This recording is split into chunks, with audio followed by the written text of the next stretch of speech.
All right, YouTube, Occult Literature Video 33, The Philosophical Merlin, 64 pages in length. One of the greatest sort of fortune-telling texts that I've read, and the basis for an entire tradition of fortune-telling manuscripts. I'm editing one right now, another one I just completed. I did Napoleon's Oraculum. I'll have to do a little bit of explaining here, because it's a little bit convoluted, the history behind some of these works, but it's very interesting, trust me, if you care about literature at all, and if you're watching this, I assume you do. Now, as always, link in the description to where you can purchase my edition of this work, completely edited and reformatted. Second, link to my books blog as well, where you can find many other materials available for sale that I've written and that I've edited. The Philosophical Merlin is an 1822 text from England, but it claims to be based on a French grimoire held by Napoleon Bonaparte that he used to sort of govern the actions that he undertook. You know, these days are lucky, these days are unlucky. On this day we should do that, on that day we should do this. This is sort of the backstory to an entire fortune-telling tradition. You see, there were no real good English grimoires at the time. There were occult texts, there were herbals, there were philosophical guides, there were astrological texts, but there was no actual sort of shorter grimoire hand guide for people to guide their destiny.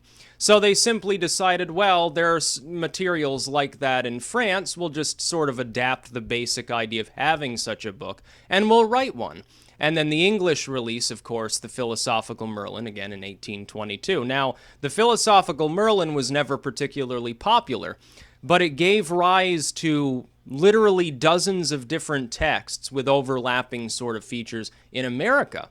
And those guides did become popular. Napoleon's Oraculum contains the same basic formula that the Philosophical Merlin contains. It has it in a much longer variant. That is, it's not used quite the same. The basic idea is there. The basic symbols are still there. It's obvious where they got the inspiration from.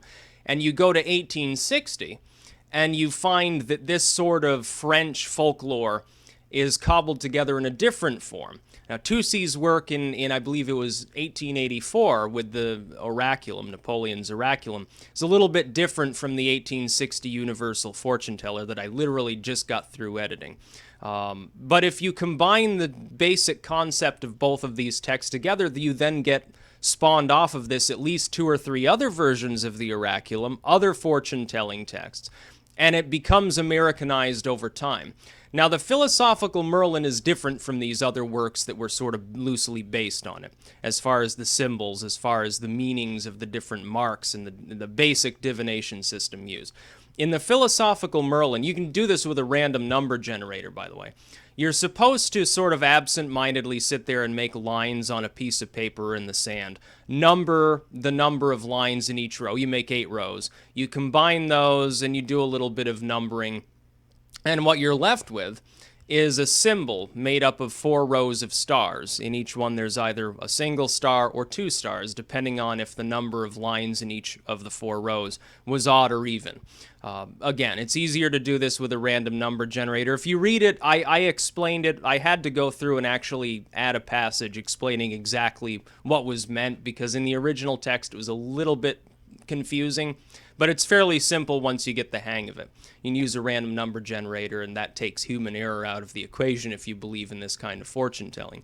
From this, you get a whole list of different overall sort of nativities that apply to the individual. It tells them certain things they should avoid. You know, avoid fire because you're in danger of fire. Don't go on any long voyages. Or you will be lucky in love. You will be unlucky in love. You will have, this will be sort of what your spouse is like. Here are where you can expect to have moles on your body. This is the sort of trade that you should go into to prosper. These are businesses you should probably avoid.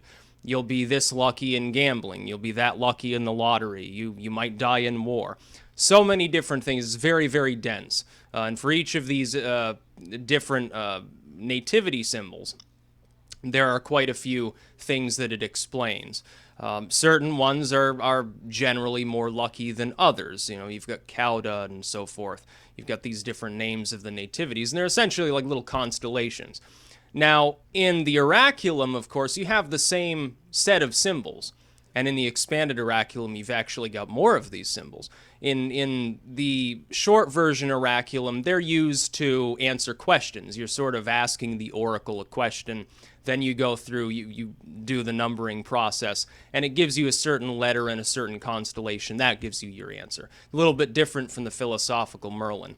But if you're interested in fortune telling, the philosophical Merlin's kind of the first good, overarching, long guide with such a system. If you are interested in the palmistry and the tea leaf sort of stuff, there are other texts available.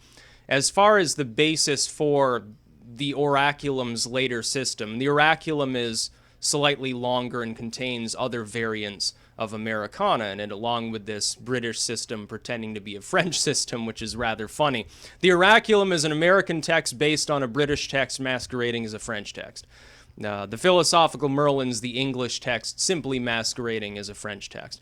That doesn't take away, though, from its value, because it is a divination system. It's kind of similar to I Ching when you really think about it. If you put any stock in it at all, I highly recommend the philosophical Merlin. It's a well-written work. It's also a fairly attractive work, and it's not difficult to understand once you read the explanation I've provided of how actually you're supposed to do the lines in the rows and do the numbering in order to find your nativity. And once you've got a grasp of this system, if you read something like the Oraculum, the Universal Fortune Teller, certain other texts from around the 1800s, they'll be easier to understand because oftentimes a similar system and similar content are indeed used. So again, link in the description to where you can purchase my edition of this work off of Amazon. Second link to my books blog with many other materials available. Still in maintenance. I know it's terrible. That's about all. Peace out.